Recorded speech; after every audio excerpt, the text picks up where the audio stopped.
Good morning, students. Today we are going to study class 10th topic, that is polynomials. So in order to understand what is this polynomials, let us go to a situation where if we talk about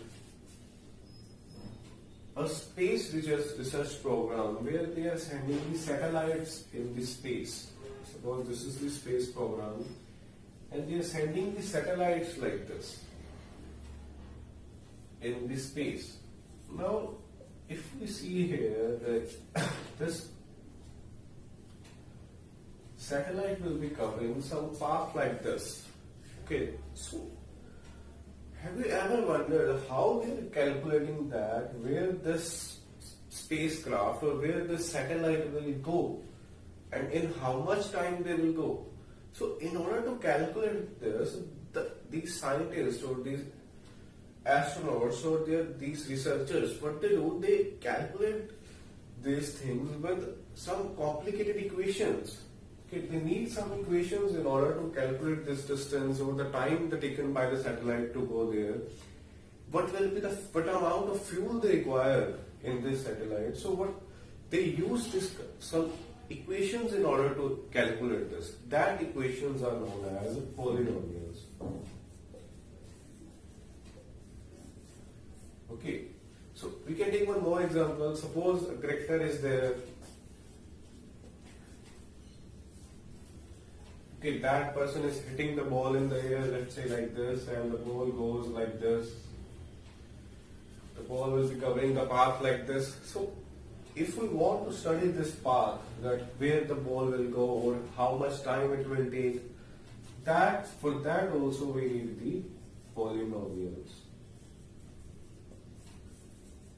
Okay, we can take one more example. You must have listened about cabs, online cabs which we are booking to go from one place to another. It can be Ola cab or any other. I will not take the company's names. But that cabs, if one cab is there and you have ordered it to go to some particular station from one point to the other, so that cab is automatically calculating the how much cost it will take from going from one place to another. So just think about how that cost is being calculated automatically. There must be some complicated data that is on which this cab is working on in order to calculate directly the cost. Okay, so that background is working on polynomials in order to calculate your cost. Okay, so I hope it is clear where the polynomials are being used. Now let's come to how these polynomials are represented. You must have done some algebraic expressions in your lower classes like x cubed plus 3x squared plus 5x plus 6 and so on like this. Many polynomials you must have done. These equations, or you can say these algebraic expressions, are actually known as polynomials. You must have done linear equations also. That is also a polynomial.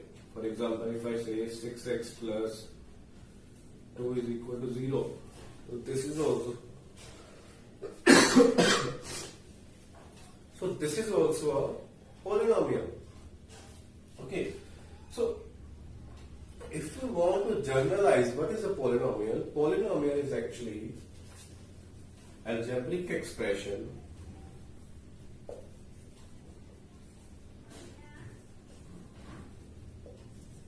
okay, this is an algebraic expression like this,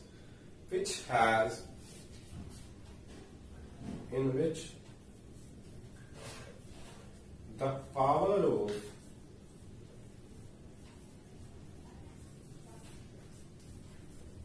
variable is a whole number.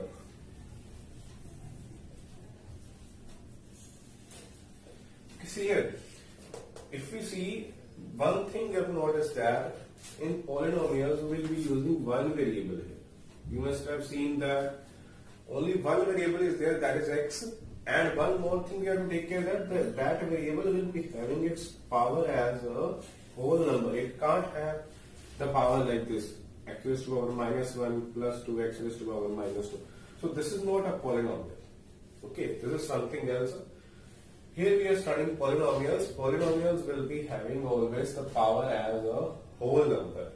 Okay, so this is the basic idea about the polynomials. Next we will discuss about how we can solve these polynomials in order to get the solutions of this, which can help us in different situations like this we have discussed here. So let's come to some of the important questions. Alright, so you can see here I've got one polynomial here that is having the maximum power of its variable as 2. Generally we call it as a quadratic polynomial. We will discuss in the further chapters about this, but here the thing which we have to see is that if I have this polynomial, I want to check that for what values of x this polynomial can become 0. Okay. You must have done in the lower classes also about that how we are factorizing this. Okay. So I want to find the values of x for which this polynomial can become 0. That are known as zeros of this polynomial.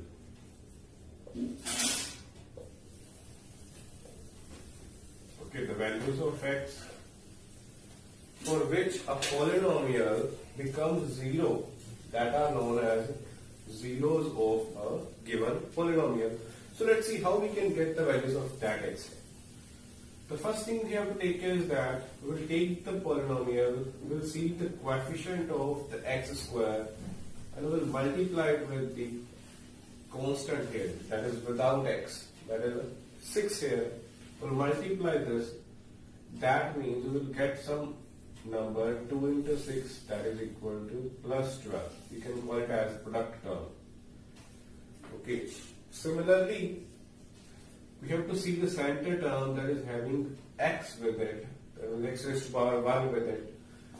We can call it as sum term and it is having only plus 7. So here we will try to find two numbers which has product 12 and their sum is 7. So the trick to do this is that you will factorize this in terms of its prime numbers, this product. That will be 2, 3 is there, then 4 will be there, 6 will be there and 12. So these are the numbers which are the factors of this 12. Okay. Now just try to find out the two numbers from here which are adding up to 7 and their multiplication is 12 also. So if I see here, you can easily see that 4 plus 3 will be 7 and their multiplication will be 12. So that means I can say my numbers will be 3 and 4 whose sum is 7 and product is 12. So the next step will be, we will write the equation as it is 2x squared plus instead of the 7x we will write 3x plus 4x. Okay, 3x plus 4x plus 6 as it is equal to 0 because we are finding the zeros of the polynomial. Next thing will be just take the common from these two. You can see here x is only common in both the terms. So we will write take x common, it will be 2x plus 3 inside the bracket. Here if we see only 2 can be taken common from these two. So 2 if I take common it will be 2x plus 3 inside is equal to 0. So you can see 2x plus 3 is common in this two terms. We can take it outside. It will be 2x plus 3. Here it will be left x and here plus 3 is equal to 0. Now since we have got two terms is equal to 0, we can say that either this is 0 or this is 0, then only the product of two terms can be 0. Either of them should be 0. So we can say 2x plus 3 is equal to 0 and x will be equal to minus 3 by 2 here. Similarly, x plus 2 is equal to 0 over x is equal to minus 2. So x can have two values, that is minus 2 and minus 3 by 2, for which our quadratic polynomial will become 0. Okay. So this was about the finding zeros of the polynomial. Next thing we have to see is that if we have two zeros and I want to find the sum of zeros of this polynomial using the general formula. So for that, let me generalize this. It will be equal to ax square bx plus c. So this is the general form of this polynomial. A, B and C are the coefficients. A and B are coefficients and C will be a constant and x is our variable here. So if I want to find sum of zeros of the polynomial, that will be having a shortcut that is equal to minus b by a. That means whatever the value of b is there, whatever the value of a is there, just fill it here. For example, here if we see b will be 7, so it will be equal to minus 7 upon a is 2. So this will be our sum of two zeros. Let's confirm it. I'm going to add these two zeros. It will be minus 3 by 2, minus 2. You can take the LCM here. 2, that will be minus 3 minus 4. So you can see minus 7 by 2 is coming, that is equal to this. That means our formula is correct. We have verified that we can use this formula to find the sum of zeros of the polynomials by just taking the values b and a. No need to find even the zeros also. If they are asking you, you have to do it. Otherwise, if they are just asking sum of zeros, you can apply minus b by a. Similarly, we have product of zeros, that is equal to c by a. What is c here? C is 6 and a is 2. That is equal to 3. So let's verify it. Our zeros were minus 3 by 2 and minus 2. So let's see. Minus 3 by 2 into minus 2. 2 cancelled, minus 1 is cancelled, so that is equal to 3. You can see it is same as this. Hence, it is verified.